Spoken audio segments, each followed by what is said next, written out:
नमस्कार दोस्तों, आज मैं लेकर आई हूँ आपके लिए विशेष प्राणायाम उज्जयी प्राणायाम, जिसे हम इसे समुद्री सांस कहते हैं। जिस प्रकार समुद्र में घर्षण होता है उसी प्रकार हमें आवाज़ को निकालनी होती है। तो अब मैं आपको बता रही हूँ कि कैसे करना चाहिए, जिससे हमारे शरीर पर प्रभाव पड़ता है। ये हमारे तंत्रिका तंत्र को मजबूत करता है, ये हमारे श्वसन नलिकाओं को मजबूत करता है। जितने भी श्वसन संबंधी समस्याएं हैं उनके में ये विशेष लाभकारी प्राणायाम है। अब मैं योगा मैट पे हम बैठते हैं।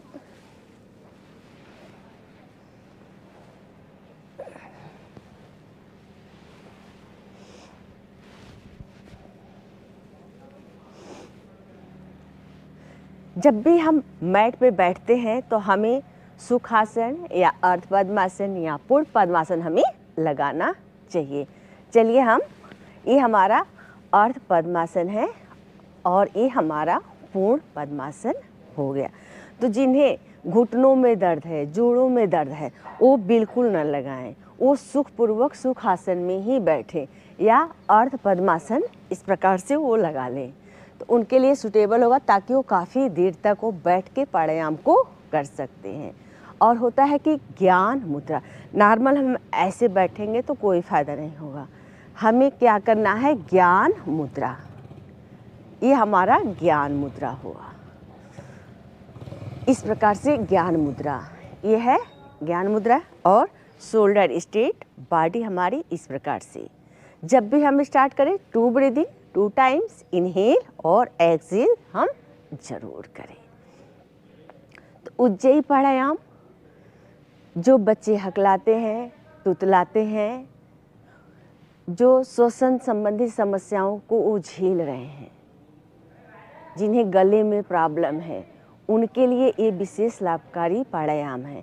तो जो समुद्र की लहरें चलती हैं, जो बहती धारावत हम कहते हैं कि समुद्र बहती जा रही है, जो उनका फोर्स होता है, जो फोर्स में जो घर्षण होता है, उसी प्रकार हमें अपने गले से आवाज़ को निकालनी है। उज्जयी प्राणायाम। तो सिर्फ हमें गले पे प्रेशर देना है।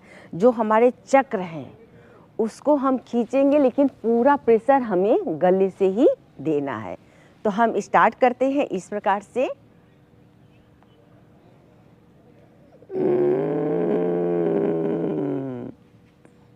जो हमारा ये नलिका है, हमारा श्वसन है, उसे हम इस प्रकार से आवाज़ निकालेंगे, ऐसे।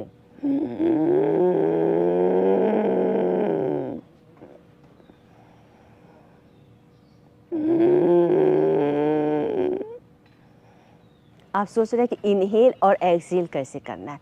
जब हम खींचेंगे तो सांस को रोकेंगे, इनहेल, और थोड़ी देर रोकेंगे, होल्ड करेंगे, और फिर हम एक्सहेल इसे हम करेंगे। जब भी हम करें तो गला आपका सूखेगा। आप तो सोच रहे हैं कि तो श्वसन के लिए बहुत अच्छा है, लेकिन आपको खांसी भी आ सकती है। काफ़ी देर आपको खांसी 2-4 राउंड आ सकती है, क्योंकि ये सूखेगा।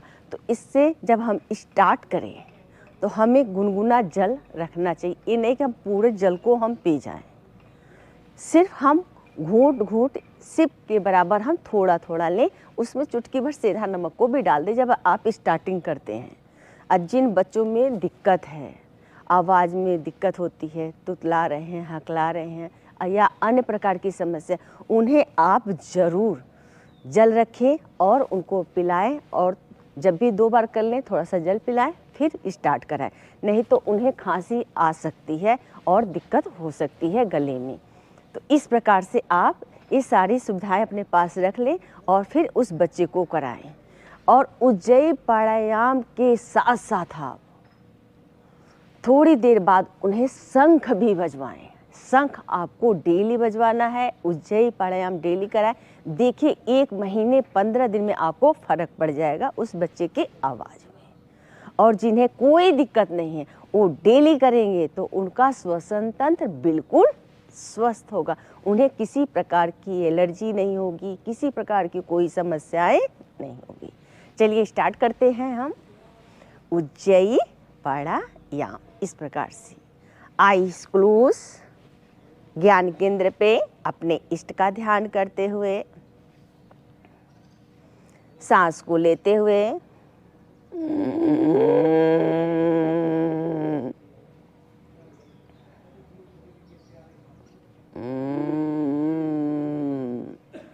जैसे हमने किया तो हमें खांसी आ सकती है, जैसे इस प्रकार से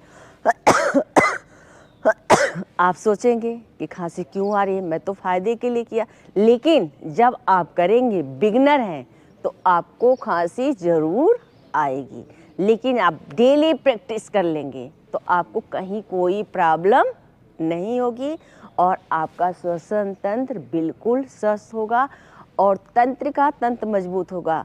और इसे सर्दी में आप करेंगे तो गर्माहट भी महसूस होती है। ऐसा नहीं कि हम सिर्फ सर्दी में करें, आप हमेशा हर मौसम में इसे करें तो अपने शरीर पर जो आपको प्रभाव दिखाई देगा, एक चमत्कारी प्रभाव, जिससे आपकी पूरी बॉडी स्वस्थ होगी। इसी प्रकार लहरों की आवाज़ों को महसूस करते हुए आप इस प्राणायाम को आप करें। आपने मेरे चैनल को सब्सक्राइब नहीं किया है तो प्लीज़ इसे शेयर करें, सब्सक्राइब करें और लाइक करें। Thank you.